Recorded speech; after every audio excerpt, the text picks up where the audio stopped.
welcome to the TalkWrite podcast. I'm your late host, Wayne Stinnett. Tonight we got a really cool show, what we're calling, what was it again? Hot Tropics. Hot Tropics. What little play on words there. About once every 3 or 4 months, we're going to have just a kind of a round robin of writers, and we're calling it Hot Tropics. So, Nick, why don't you, well, no, we're not going to Nick's not going to introduce everybody. That's too much time.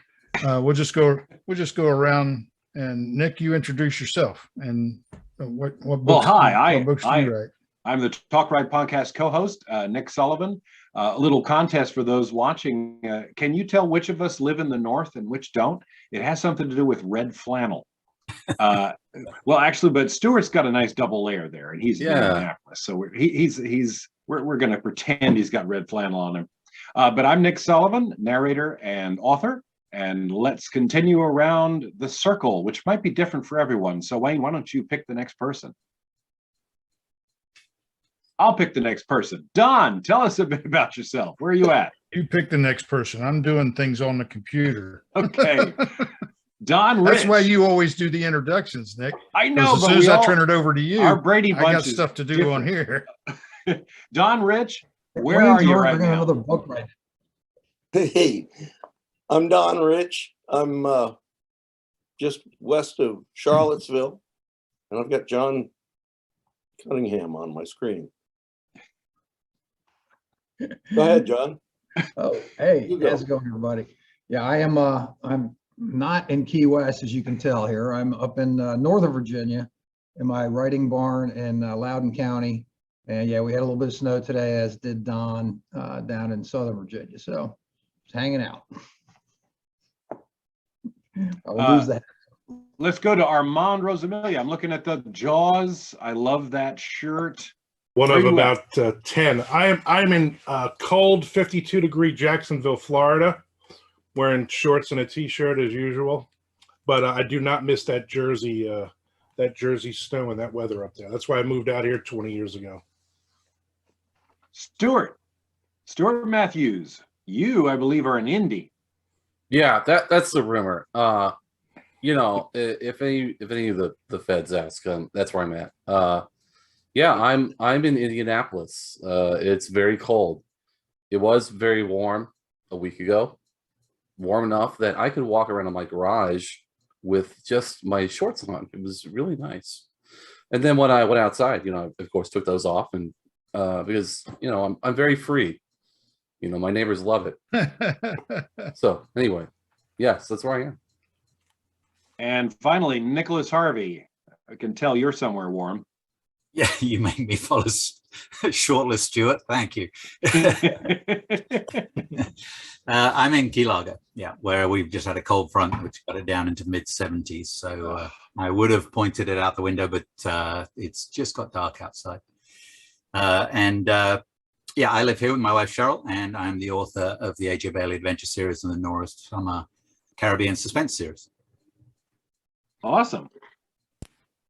Well, quickly, we're gonna talk just a little bit about weather, because I went from 74 to 17, driving from my original home in Tennessee up here to New Jersey, and threaded the needle between two giant systems. And went from 74 and tornado warnings to sub-zero temperatures and 1 to 3 inches down there in Tennessee, which is enough to bring everything to a halt. But I understand that doesn't compare to what Don Rich has been putting up with. Yeah, we had 10 inches here just west of Charlottesville, and it was in the middle 60s yesterday, and tonight it's going to be 10 degrees. Oh boy. And Nicholas Harvey, you're in the 70s again. I just want to clarify that. Is that correct? Yeah, it may dip into the high 60s tonight, but certainly not. Yeah, don't have to put long pants on. Well, If there's before a we knock at your door about 3 a.m., it's me. I bet snowshoes going off right now. Oh, I bet if you can get there. Well, I was waiting for Stephen Becker to join us. He was supposed to be with us, but John Cunningham, I'll focus on you. Are you aware of the bit of Key West news with the southernmost point buoy? Oh yeah, no, I saw friends sent me pictures of that on New Year's Day. I haven't heard if they busted the two morons, as I called them, who set it afire. But I think at 3 a.m. or something, two guys are sitting by the southernmost buoy taking pictures, and they drag a Christmas tree there, lit it up, and burned the paint. I mean, there's only so much you can do to a concrete buoy, but they managed to screw the paint up anyway, and hopefully they will get to see the inside of the Key West jail. It's always a good. Well, I did find the latest on it. Police confirmed Monday that they know the identities of the two men in the video, but are withholding that until they can, so they don't compromise Till they their arrest them. investigation.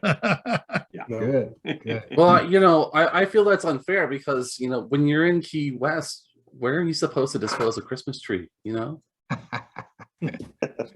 Just not, what are they supposed to do? I don't know about setting them on fire at the southernmost. How many live webcams are there on the southernmost point? Yeah, I know. exactly. I mean, these guys should be arrested just for being stupid. They wanted to be caught, You can't go around arresting people for being stupid.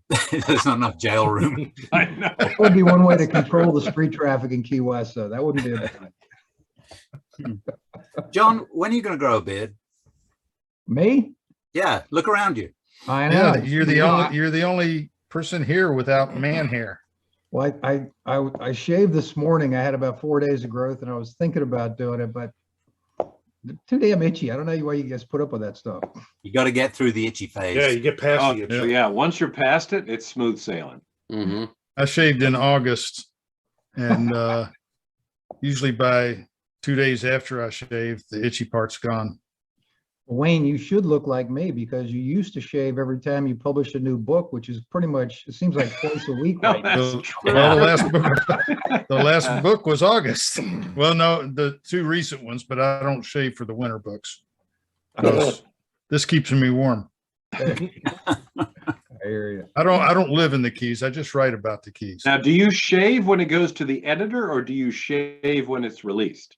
when it's released. I'll shave again when Elusive Charities released on May 1st. That's my next shave. By then it'll be probably around this long. Nice. And you had a heck of a pre-sale release today. Saturday. Well, no, Saturday it went on pre-sale, but That was it did pretty 99 good. cents on Apple Books, right? And 99 cents everywhere. Yeah. Oh, It's, sweet. this is my first attempt at doing a pre-order wide, and so far Apple is 10% of what Amazon sales are. So if it maintains that, it should be a USA Today bestseller come July 12th. Awesome. Wow. Great. Congrats. That would be great. At least I'm crossing my fingers, and I'm hoping we can still get Graceless there. I mean, we're over 2,000 on Amazon, only 9 on Apple, but we need to push it a little bit more. That's, as a matter of fact, that's why I gathered all you guys here. You see what I'm doing? You're now on the spot. You have to push Graceless. And several of the people here who were not involved with Graceless, I believe, are talking about working on a new Tropical Authors novella. Yeah, We Don are. and Armand, you're both talking about it, right? Yeah, we'll be talking in a couple days and with Nick and kind of throwing some things together. And I have an idea for how it opens. So I pre-ordered Graceless, but I also went ahead and I also got a copy and read it and absolutely loved it, and immediately started buying more books from the 4 authors that were in it because I just love the characters. And an idea came to me, so I'm going to pitch it to Don and to Mac Fortner and to Kirk Jockle, and the 4 of us are going to do something similar coming up. That sounds like a great combo. I Well, like where are your 4 characters located? Well, that's one of the things we're going to work at, because my character's in Jacksonville Beach. But the idea I have that I'm going to pitch to them will kind of like what you guys did. It'll take us all over wherever we need to go with the main plot. And Kirk Don, and yours is in the Outer Banks, right?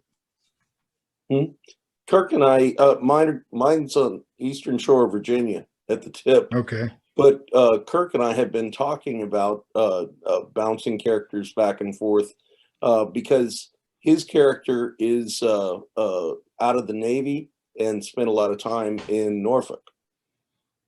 And so, and Norfolk being just across the bridge from the Eastern Shore, from where my characters hang out at Mallard Cove Marina. And that Bay Bridge is just amazing. I've only been over it a few times, but one of those times was the only time I saw one of the Navy's gigantic, or the Marines, I guess, gigantic hovercraft.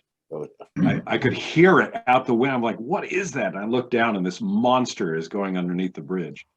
Oh, I saw some pictures today from the bridge and the Chesapeake Bay from the system that came through. It was almost impassable. The water and the waves that were coming up and the spray that was just going sideways. It was incredible. Oh, I bet. Wow. We were getting steady 30-mile-per-hour winds last night and gusts up to 40. So it was blowing branches off of trees. Somebody said there was a tree down not far from the house. I've got one of my neighbors fell against my office this morning. Oh, man. Ooh, that'll wake you up. Not good. Damage? No, just irritation. Is your neighbor okay? Is your neighbor okay? Not if I can catch him. Well, he fell against your house. He shouldn't be hard to find. Anyway, are you currently entombed in ice, Don? What's going on out there, man? Oh, it'll be icing tonight for sure. Oh yeah. Yeah. Oh, But sweet, no, dude. I mean it was just that heavy, nasty cardiac snow. Ooh. Yeah. Not a lot of fun to shovel. Definitely screwed me up. I was supposed to fly to Key West yesterday, and my wife's best friend up here in Virginia was going to drive with her and our two dogs, Cat and Bird, down to Key West, take their time for a few days, and then her son got COVID, so she had to bail. So then I reluctantly said, all right, I'll drive down. We'll leave tomorrow, this morning. Yeah, I don't think so. I think I-95 has been shut down from DC to Richmond like all day.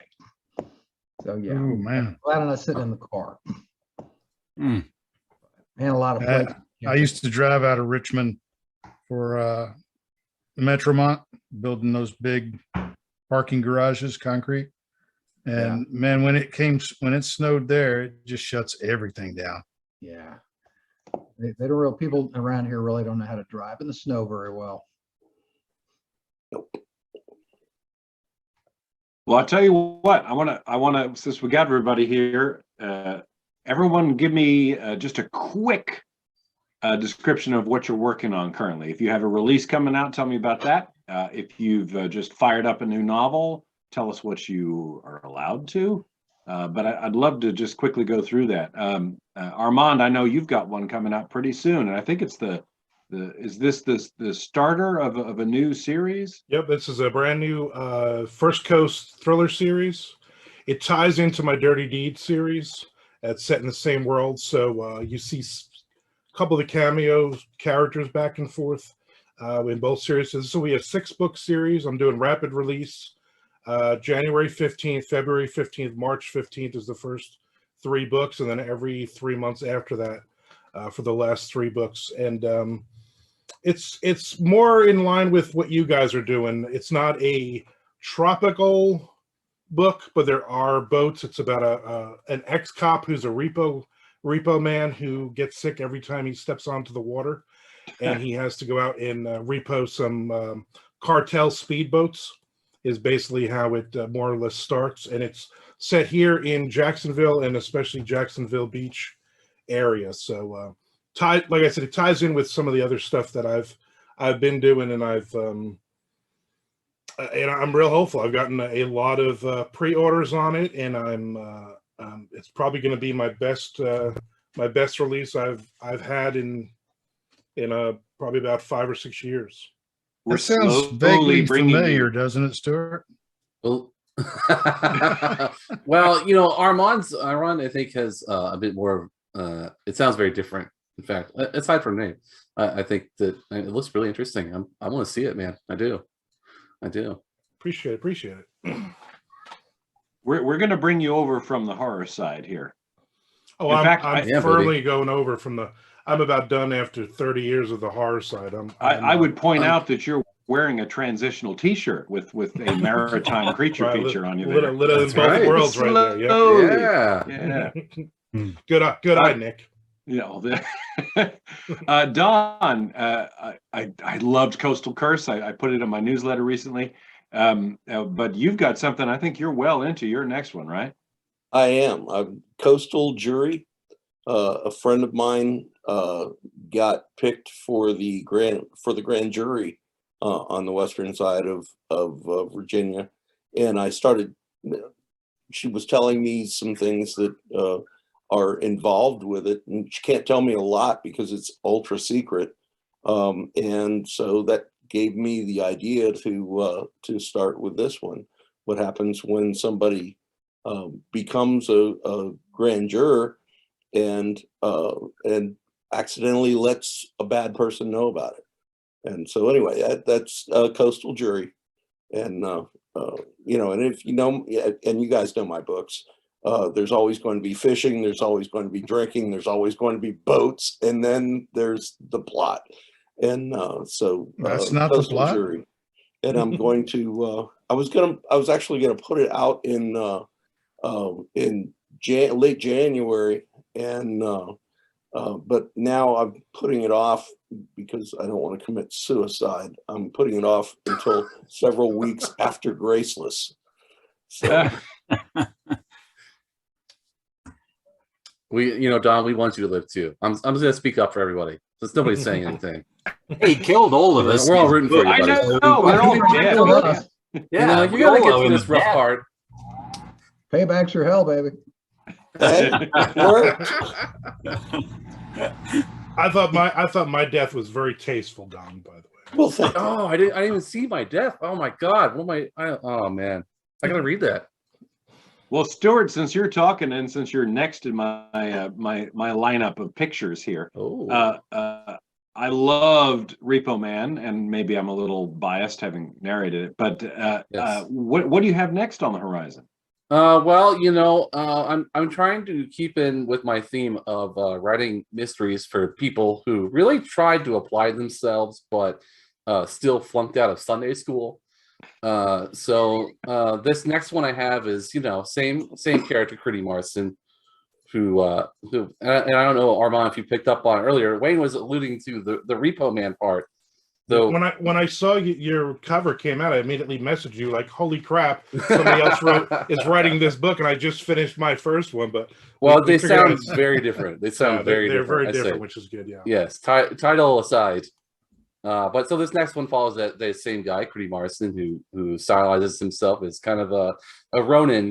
He's a knight errant. He fights for the little guy. It's very John D. McDonald. I'm trying to keep it funny and exciting, and there's of course lots of boats, and it's in Miami, so there's a stripper or two. There's some cocaine, I'm sure, somewhere. There are old retirees. It's all that. It's all that and more. And this is the sequel to it. I'm very excited about it. Should be coming out later this spring, I think.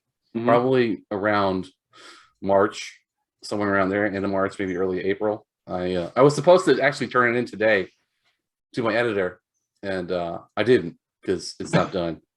So you guys know Good how that is, reason. I'm sure. Yeah. Well, and Wayne and Stewart, will we see more of DJ Martin and I'm blanking on the other guy. Jerry Snyder. Jerry Snyder, thank you. Yeah, we will. You'll sometime this year. definitely be seeing more of DJ Martin. Oh yeah, Wayne's got that. Towards the end of Lost Charity. Yeah. I saw a spark there between Charity and DJ, so he may appear in a Charity book also. So basically, between now and when I release that next book, I'm gonna have to read like 10 of Wayne's books to get caught up on my own character to know what's Or going at on. least find on page DJ and find on page Jimmy. John, what about? Now, I've seen some marvelous graphics of your books with some bookstagram action there with various items around them. Very. Uh-oh, we lost somebody. What happened? Armand. Armand. Armand is gone. All right. Oh, I've had a busy kind of fall here. I did had a short film in the Key West Film Festival. It was just in November. That was fun. It was called Flight to Life. It was a 6-minute film. If anybody's interested, they could see it on YouTube under my name, Flight to Life. It was a lot of I fun. watched that. It's very, very dramatic. I It's did really too. cool. It's very well done. Thank The you. girl is amazing. A lot of And fun. I saw with it. you in there too, even with the Yeah. sunglasses. Yeah. Yeah, I ran out of extras. We had to use my boat and me, and I bought outfits for the guys. We had some guns and this and that. It was kind of fun. But yeah, the main character and there's a guy named David Wegman, who's actually a very famous painter, an interesting guy. I'd never done any acting before. The little girl was my kind of screenwriting partner's daughter. So it was a lot of fun. So that just came out in November. It was a jury award nominee in that festival. We're going to submit it to some more festivals too. I'll add that book number 6 of the 9 Buck Riley stories or adventure stories just came out in Audible. So the rest are getting done. Book 10 is well on its way and will be out this spring. And I'm excited about Grace's coming out this month. That it's been a long time coming. And to your point, guys, we need to push it. It's a little bit of a lull. It was announced so long ago, but it was a fun interview that we did. The 4 of us participated in that interview. I guess it was a podcast, whatever we want to call it, but the 4 of us sitting around chit-chatting about it. Came out great. And Nicholas Harvey posted that recently. So it's been busy, but yeah, I'm excited to get Buck Riley 10 in the can. Buck Riley number 10. Where's that going to take us? Well, that's really an all Key West story for the most part. So Oh, cool. it's pretty fun. It's it's been taking me a lot of time because there's a ton of research. It goes back to when Key West was first purchased by John Simonton back in 1822. So it's funny that they're having the 200-year anniversary of that event this year. And a lot of stuff going on in Key West, but just kind of getting into the history and the details, and there's a lot of good material back there, and so it's going to be Oh, fun. hell yeah. Can I ask who he purchased it from in 1822? Yeah, a guy named Salas who was awarded a land grant from the King of Spain for whatever work he had done on behalf of the Spaniards, because it was still Spanish territory at that point. So it's kind of a funny story. They call it the first land scam in Florida. He sold it to Whitehead, and he also sold it to 2 other people. So Whitehead goes down there and tries to call it home and starts getting big ideas, gets the Navy in and this and that. Other guys showed up with the same ideas, and they had a little little squabble over that. So Key West, all the way back to its original time, was a pissing match over land. So kind of funny. Cool. Hey, Nick Sullivan, what are you working on? Right now, I'm texting Wayne Stinnett to let Armand in, but now I don't have to because there we go. Let Armand in. Yeah. It's all this I figured all this Don has bad bailed weather. him off again. You Drop lost down your to position though, Armand. You got to be Yeah. down at the bottom now. Drop down to 51 degrees here in Jacksonville, and the internet. Everything went to hell. The temperature, it plays havoc with Temperature dropped, 5G. Yeah. Well, my fellow Nick has just asked me what I'm up to. I'm just coming off of, we have Angels of the Deep, which Nicholas Harvey came up with an idea to put out a Christmas novella, and that was a ton of fun. And I've got some audiobook narrator / reviewers who are tearing through it. Already 2 of them have put up some reviews, and we got 2 more coming in. My big news is my longest book yet, Deep Focus, which I've kind of delved into some of my acting and film and TV background to come up with a storyline for Boone and Emily. Deep Everybody's Focus heads comes for it. out on January 10th.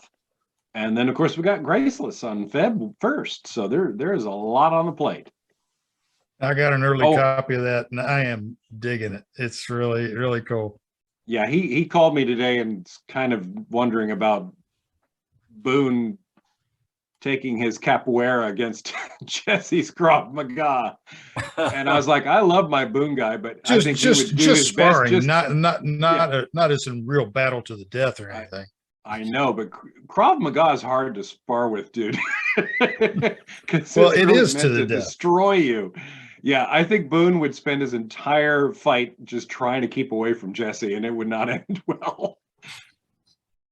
Jesse's got tons of real combat, and Boone's got some moves. And he's got a little bit of a height advantage too, and probably a reach advantage. Yeah, no, he's definitely got the reach advantage. I mean, he's somebody 6'4". calls him a gibbon in Deep Focus. I mean, he's got those long arms too. But you got to have mass. So that's what I'm up to. Those three things. And so Eric Nick, Stone's what do you got going latest on? Waters book. I'll be narrating Eric Stone's book coming out soon. Oh, excellent. I'm looking forward to his next one. Nick, what are you up to? I am busy. We've Half Moon Bay in the AJ series come out in December, and it was a great launch. Did really well. So the next one is on pre-order for that, which is Rex of Key Largo. Finally, I'm taking AJ off of the Cayman Islands and to somewhere I kind of know a little bit about here in Key Largo. Thought it'd be fun to have a story that ran around the various wrecks here, which I've spent quite a bit of time in. So that's happening. I'm actually writing Stolen Summer, which is book 2 of the Nora Summer series, which I think, Wayne, you just read book 1 in that series with Nora. Excellent read. Thank you. Yeah. So she's a lot of fun to write, and I write it in first person because, you know, I'm a Norwegian 19-year-old. And a Norwegian 19-year-old girl. Yeah, blonde, 5'9" girl. So yeah, it's a ton of fun to write her, and so I'm enjoying that. And the follow-up to Graceless, Timeless, is in the. We've kind of leaked that out that we've got that going on. So there's a couple of chapters out to you guys. Has anybody read those 2 chapters yet? I started to, and I realized I wanted it in PDF so I could put it on my phone. So I just got back. You're killing on my list right here. Is PDF it and put it on your phone so I can read it every night. Yeah. So I'm going to box set the first 3 in the AJ series and bring that out at some point later this month. I think it's time to do a box set to intro into the series. And then my narrator, Kim Breton, who is incredible, but she is incredibly busy, is catching up through the AJ series. And so she has finished Solomon's Well, which is book 5, I think, and which is probably one of my favorite books in the whole series. And so I've got to listen through it, and that should come out in the month of January here. So yeah, plenty going on. Well, Nick, I'll just offer, while AJ's doing Rex of, Key Largo, if she needs some downtime, Bucket would have to go around Key West a little bit. I didn't see that coming. Yeah, no kidding. So she's got to come down and dive the Vandenberg too, right? I'll help her with that. We should point out to the viewers of this podcast, ever since Graceless, John Cunningham has been trying to get his butt to score with all of our female characters, and we're doing our best to keep them safe. And Timeless is going to be Emily, AJ, Nora, and Charity, and Buck. Buck's gonna think that's really good in theory. Yeah. We'll keep it PG, but yeah. I'm taking a page from last year, and I'm continuing to write 2 books at a time. It worked so well last year. I mean, at one point I was writing for about 3 weeks, I had 5 projects going between Graceless and Wayward Sons, Cayo Costa Breeze,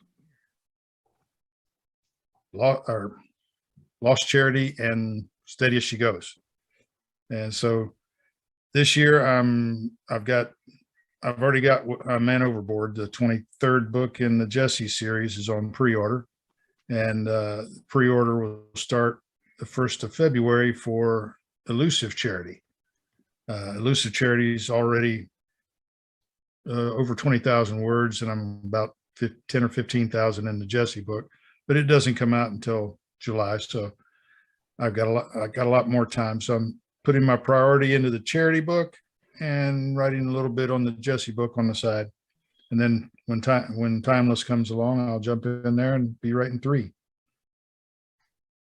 So what you're saying is you have room for like 2 more projects right now. Grass don't grow on a busy street. Do you remember what your boat looks like? Well, I'm trying to get a new office closer because I moved my boat and my office.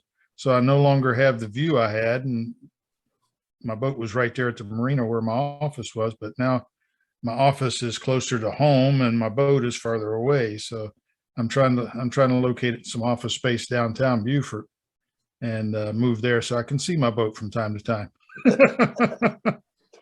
Have you ever thought about just putting your office in your boat? You know, just going down there, dude, run in the cockpit. I think it might be a really good idea, except for there's really not a whole lot of room. And I like to walk around when I'm thinking, and in the boat, I mean, it's 4 steps from the companionway to the master stateroom. Yeah, but you know, potentially there's a lot of room to swim, you know, Wayne. Yeah. And it would be a hell of a tax write-off. I could write off the boat. Hey. But you get waked out every 5 minutes. When we did the chat with the 4 of us on Graceless, I'm glad that didn't end up on the video. it was funny, I mean, man. that boat was rocking literally. I mean, it must have been a big trawler that went by. It's a no wake zone, and Just full throttle. The shadows kept moving around so much. Yeah. Wayne's sitting there and he's feeling it, rocking like crazy. But in the picture, everything's going with him. There's no indication that the boat's rocking at all. except the light going back and forth through the across. window, going That back would have and been forth amazing like to this, watch. like a clock. It was brilliant. But that's where I'm at. Well, let's see. I got a question. Yes. Question for you guys. And I saw somebody was asking this earlier. Where are you getting your plot ideas? I mean, Carl Hyacin, they asked him, where do you get all these wild ideas? He said, it's simple. I work for the Miami Herald. Read it. Yeah. All he's got to do is open the Miami Herald page and look for Florida Man, and right there's your plot. There it is. But So no, where do you guys get yours? I get my plot ideas the same way. They come right out of the news. In Rising Thunder, the ghoul killer who was collecting organs and selling them on the black market. He's collecting them from live people, selling them on the black market. That actually took place in the 80s down in Indonesia quite a bit. And the flat tire killer, that was straight out of Palm Beach back in the 50s. But yeah, the news stories, there's so much out there that great fodder for fiction. I honestly, I don't even know. I couldn't even tell you for sure where any of my plot ideas come from. I mean, it's a lot of, I think, just detritus and like, you know how a dung beetle picks up a piece of poop and keeps rolling it, until it gets bigger and bigger. It's like I get pieces of plot like that. You know what I mean? It just snowballs in my head. Like I think this latest one I wrote after I watched this YouTube video on crew abandonment, which I'm not sure if anybody's familiar with, but it's like commercial vessels, freighters. When they get to certain ports, the ownership will decide it's not worth to pay the port fees or the docking fees or whatever it is, and they'll just leave the damn boat wherever it is, crew included. I mean, out in on the water for months or years at a time. I mean, guys that have end up living on ghost ships with no power, no fuel, very little food. They have to swim to shore and back to survive. I think you'll remember probably some of you, the explosion in Istanbul at the port a couple of years back. That was the result of crew abandonment. That boat had been left with some volatile minerals on board, and it sat in dock for 4 or 5 years until, bam, blew up. That's what happened.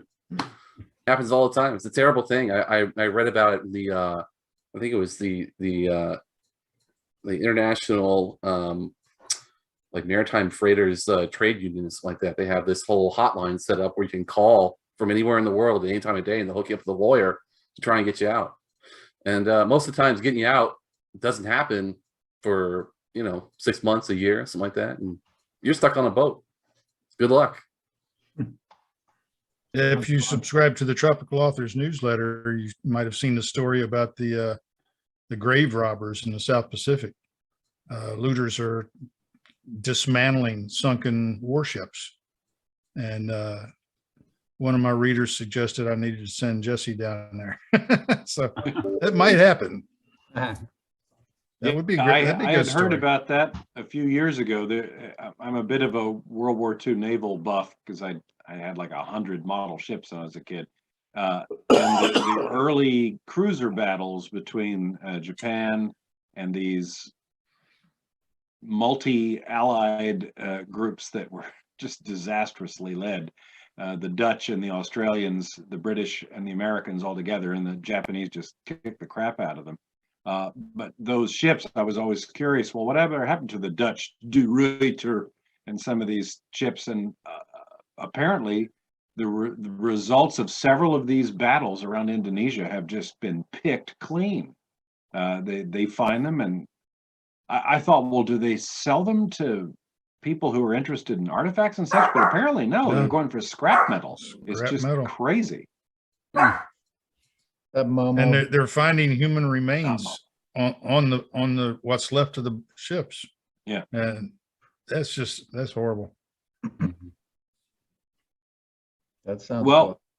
Since we're talking about what you use for your books, I'm curious. Some of our viewers may know that Nicholas Harvey has been heavily involved in all manner of racing, and I'm wondering, apart from some of his characters owning motorcycles, will there actually be some race car material? Are there any racetracks in the Caribbean? I'm imagining there are some in Florida, but will we ever see any of that? Homestead is just right up the road. Yeah. Miami's having an F1 race. That's right. I think John and I might find ourselves there in the spring. So I don't know. It's people have often asked me, well, you're going to write a racing book, you're going to write a racing book. And it's like, well, it's going to be hard to write a racing book without pissing a lot of people off in racing. There's a lot of things that people don't want uncovered at a race. So I might lose some friends, but I've been trying to think how to involve something at some point, maybe a character, a driver or something, or a team owner in a story without making it too, trite or something. It would, if I can fit it in there, fun. But probably the main thing that's helped me, having an engineering background. I'm not actually a degreed engineer, but I worked as a race engineer for many years, and I managed a large engineering group for a NASCAR team. So I kind of think with an engineering mind a lot of the time. So it's really useful when you're doing plots and figuring out, okay, how would this happen? If you're all kinds of different things, the process that you use. But like right now in the book I'm writing, somebody's breaking into somewhere and there's this whole process to it, right? So I lay it out like I'd lay out an engineering project. So it helps. Is that Stephen Becker joining us? Yeah, Steve, how you doing? At least trying to join us. Yeah. All right. Move your cursor down to the bottom left and turn on your video and mic. I have to say though, he's, Nick, he's coming. Oh, okay, Here we go. There we go. Hey, Sorry it's been so late. Welcome. How was the drive? It was long. It took about an extra hour. Wow. So, Stephen, So- are you currently in Big Pine, or where are you? I am in Tampa right now. In Tampa. We drove back today. It's quite a bit more traffic than I was expecting. But And you own 2 houses down in the Keys now? I'm sorry? You own 2 houses down in the Keys? Yes. Oh, man. You're going to be fighting for Mr. Simonton. I think half of America was in the Keys this weekend, huh, Stephen? I think so. Oh my It was God. busy. It was ridiculous. It was. Well, now that you're here, Steve, why don't you go ahead and tell the viewers a little bit about yourself and what you write and what you got coming up. We've all talked about that at length. I'm pretty much writing the same genre as everybody else. I've got 3 or 4 different series. My main one is a neighbor of Wayne's character in the Content Keys. That's the Mac Travis series. I have just released a book last week, Wood's Dilemma, and I'm working on a Backwater book, Backwater Squall Now, which is a Kurt Hunter mystery, and that'll be out in a couple of months, I guess. So Excellent. staying busy. I went ahead and bought it, but I don't know when I'll get to it. Yeah, you stay busy reading everybody's stuff. So I used to read a whole lot. I used to read like maybe 5 novels a month, and now I'm lucky to read 1. And, Really? Yeah. I mean, how long? When did you release Nora, Nick? Back in August, I think. August? I just finished it last week. Of course, I didn't start it. I didn't start it in August. I don't think I started it until a little bit before Christmas. It's taken me 3 or 4 weeks to read it, though. Well, it's shocking it took you that long. All that free time you have, man. I mean, Oh, geez. yeah, lots of free time. Wow. He's only writing 2 things at the moment. You must have had loads of free time. Yeah, he's got like 2 or 3 hours probably. He's not working on something. Yeah. The to read Yeah. stack just keeps getting bigger. I think Doug Pratt just made a pre-publish available to us in our private group. He did. And I'm going to grab that. But it is for me. I'm like Wayne. I'm a slow reader, and so I get through maybe 3 books a month if I'm lucky, more like 2. So to keep up with everything is hard. And then Sullivan goes and writes a freaking epic that's like 1 million pages long. So I read that for like 4 months. How many words is that, Nick? It was like good. 95,000, 100,000, 97. 97,000 I words. did not intend. I can't wait to write another 60. Like a short story. He had 12,000 words to go for like 6 weeks. Every time I talked to him, yep, I got about another 10 or 12 to go. That's it. And the next week he'd written like 10 more, but he still had 10 or 12 to go. We'll have to nickname you Tolstoy. We're getting all kinds of nicknames off of this because Stewart's now Dung Beetle, and so yeah, Sullivan can be Tolstoy, which is one of his characters actually. Yeah, Huh? yeah. This is right. Yeah. I enjoyed him so much. Oh, I just spoiled it. Anyone watching this? Yes, maybe he'd be back. I just like doing the accent. So, Especially Estonian. Don't you like Estonian? oh, you bastard! Yeah, anyone watching this? So, Angels of the Deep. He puts in a cab driver, and what does he do? He finds one of the most difficult, like Estonians got no connection to most languages. It's like descended from tribes of Ugric people north of Finland, and he has him talking in full-on Estonian. So I'm looking up words. I'm like, how do you say this? So for all the Estonians watching, I apologize. Nick is not affiliated with Wayne Stinnett or Down Island Press. Hey, I would say I actually looked into how to move to Estonia when I heard that they made internet like a human right, like everyone in Estonia gets internet. I'm like, this sounds like a country I like. But apparently everyone else was thinking the same thing. It's really difficult to go to Estonia and become an Estonian. Yeah, do you ever just, when you're writing a book, Nick, make a character you think like, yeah, I really want to do this accent when I narrate You know, I want to put this in there. Like, do you ever do that on purpose? Yes.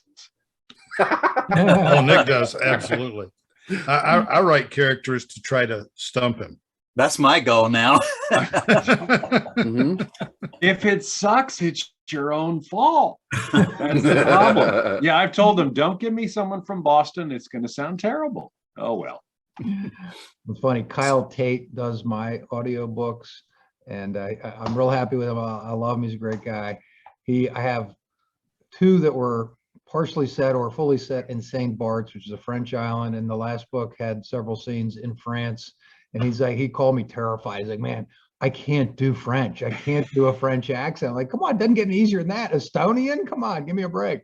To coach him through a bunch of pronunciations and all that kind of stuff. But the ultimate product was great, but he definitely dreaded that French accent. Just talk through your nose and talk down to everyone, then you're fine. Exactly.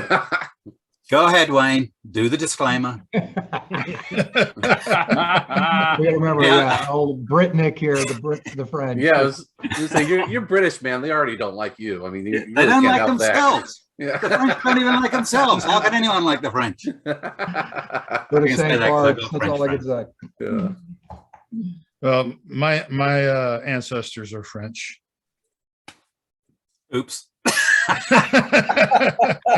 But I'm see you later, talking Nick. about Bye, Nick. 300 or 400 years ago. Yeah, good job you grew out of it. William Richard Stinnett was actually, his name was Stinnett, which is Stinnett. French for son of Yeah. Stephen, and he was a French Huguenot, and he immigrated to the United States at 16 years of age in 1641. He ran away from France. Yeah, and every Stinnett in the country is related, all descended from this one guy, because there's been no other record of any other Stinnett immigrating to the New World. Wow. When I started getting into genealogy, I didn't have any work to do. It was all done. People were like, wow, there's every Stinnett in the country is related. So they started connecting all the dots, and so I found lots of cousins. I bet you're real disappointed by that. You know, you think you're going to have this big task ahead of you, and it's already done. Yeah. I hard found to- out that my mother is related to Matt Groening, who created The Simpsons. And when you go into my mother's family tree, there's the Homer, there's the Margaret, there's a Margaret Wiggum, Ooh. and Really? there's Homer, Abraham, they're all in there. Yeah. Oh, no kidding. Well, that's another crazy. great point. Naming characters, right? Who names characters after people they know, good and bad? All right, I'll give you a quick funny one. Our book Graceless, coming out on February 2nd, that the four of us wrote, the name Stanley Hyde, which I won't tell everybody who that is, but I was sitting there writing, and I look around me trying to come up with a name, and there's my cat and my dog, Stanley Hyde. I remember thinking that's a really good villain name. I like it. Where'd that come from? Probably Jekyll and Hyde, maybe. Stanley Hyde. That's great. I pick names at random. I open Facebook when I get to a new character. Here comes the character, and so and so said. And then I go to Facebook. I click the home page. I scroll down 4 times. The first name that I see is the character's name. Then I scroll down 4 more times, and the last name I see is the character's last name, unless I've used them before. But I get a lot of character names that way. Well, I have to say, narrating your books, I still remember when it all came down to a scene with 5 women whose names all started with S. Yeah, that wasn't. God. That was not intentional. It just happened that way. Did you end up changing it, or did you leave it like that? No, There they was- were from like vastly different time periods and books. They just all happened to come together. I was like, oh no, I know I'm going to get some of these wrong. There's Jesse's current wife, Savannah, his first wife, Sandy. Who were the other ones, Jordan? Sarah. Huh? Sarah. Sarah. Yeah. Then there was that FBI girl. What was her name? They all started with S. And it wasn't intentional, but I wanted to bring them all together. Just to watch Jesse squirm. I had one book where I used the names of pretty much everyone I went to school with. And you could tell whether I liked you or not. About a character you were. I did that in Fallen Hunter, my second book. Well, now it's the third, but it was the second at the time. And I just posted on Facebook, hey, who wants to be a character? And a whole bunch of people replied. So I just sorted them into male and female names. And when I came to a new character, I picked the first name on that list, and that's who they became. That's cool. I had so many real people in that book. My daughter was one of them, my oldest daughter, Laura, and her ex-husband now. And they were shark researchers. The girl that lived down the street from me and that I graduated with, Sherelle Koshinsky, she's been in every single book since then. And hi, Sherelle. But yeah, she was the only one to make it. After a while, I thought this probably not a good idea to continue using people you know. So one by one, I either killed them off or got done away with them. Because that's better. But Sherelle had to stay. She's the computer guru, so she had to stay.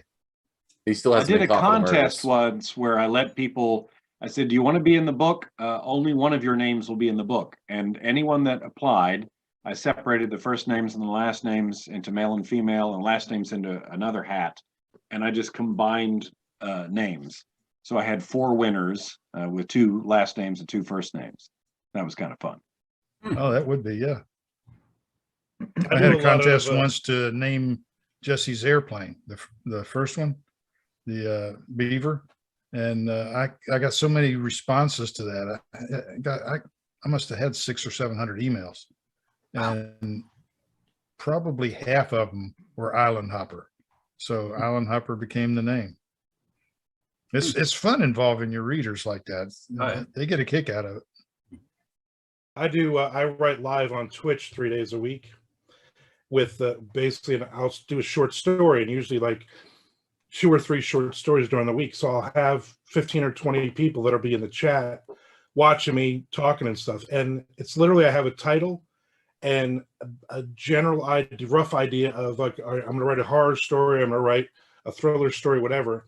And as I'm writing, all of a sudden it'll hit, I'm like, all right, female character, first name, and they'll start throwing names, which is great. So I'm literally writing all the character names. Is the people who are watching me live on Twitch, they're usually just feeding me names of the characters. Or I need a dog. This guy's got a dog, and they're like throwing dog names at me or whatever. And it's fun because it gets the people involved. And then sometimes I'll come up with a character that I'll use like real names, like first names, like Nick, like you do, like first name of this guy and last name of this guy kind of thing.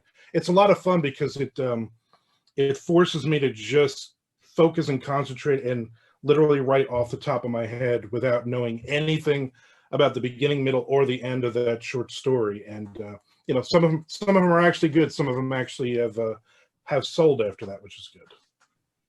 That's cool. I just saw on the news just before we came on, had the news on downstairs, and Ernest Hemingway's book, which one was it, Jordan? The Sun Also Rises. His copyright expired, and it's all the characters, the setting, and everything. We can use them in our books now. Oh wow! And it's weird because it was copyrighted he wrote it in 1922. 1926. Okay, so maybe he started writing it in 1922, and that's when he copyrighted it. So does anybody want to write The Sun Also Rises 2 with me? I'll write it with you under my pen name. The sun has risen.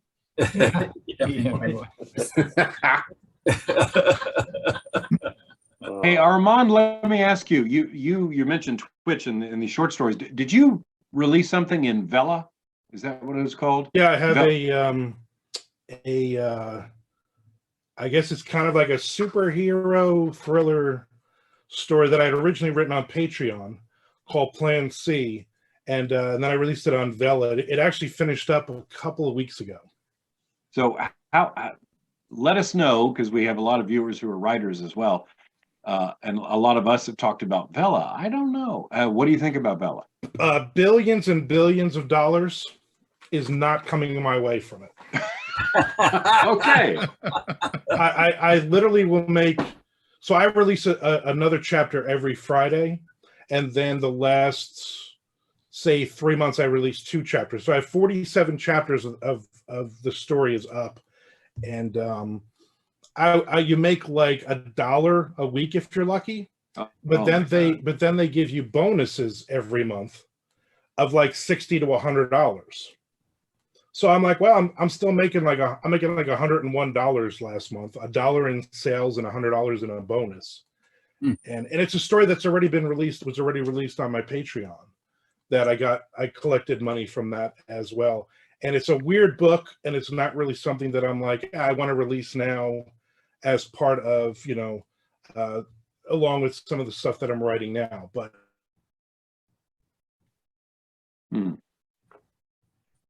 And he froze because Amazon just turned him off.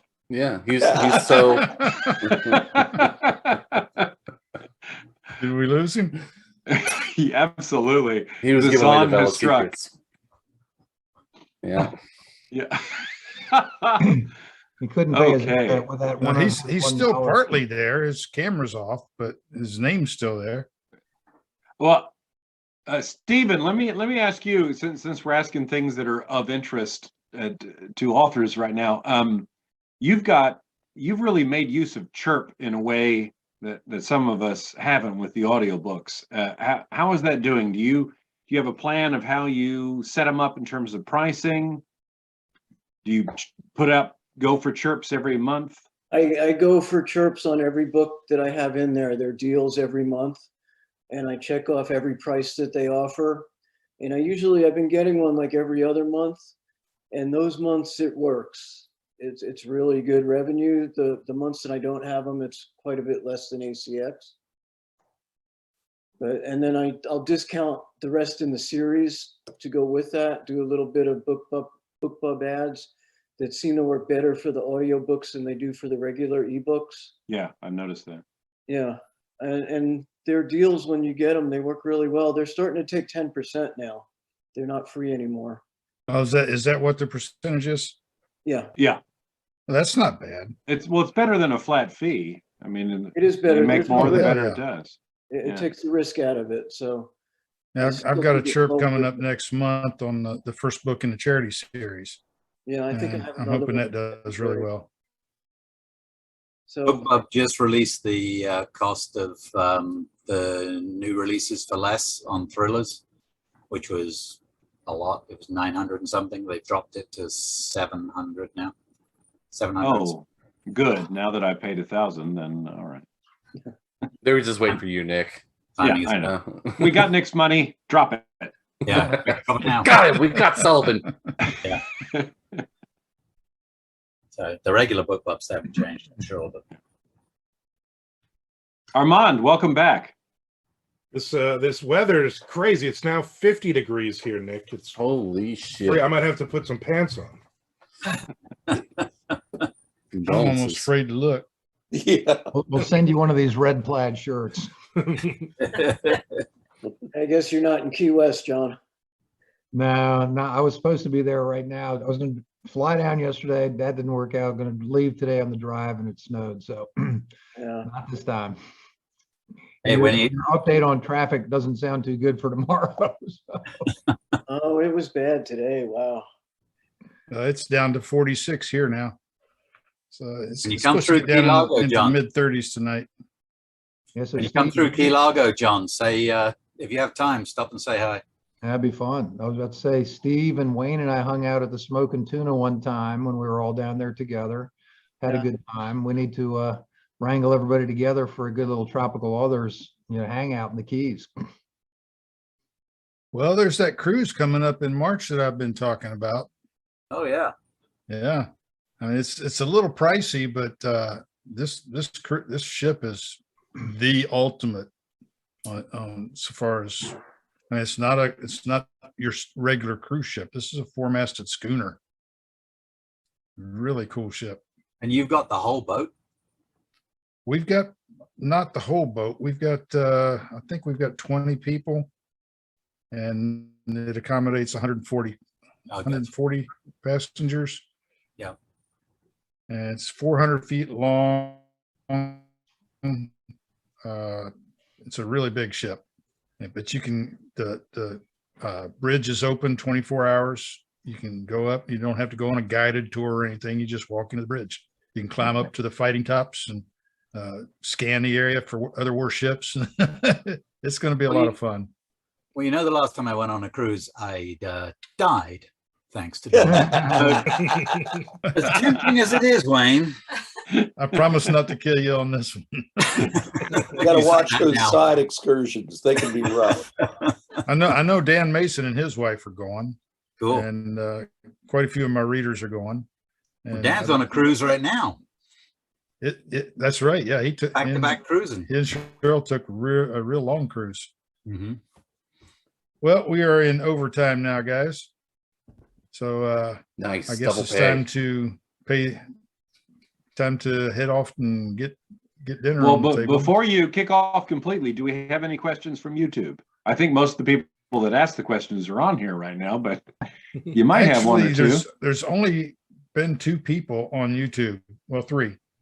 And well, actually 5, but Jordy silenced 2 of them. Well, we'll edit this section out.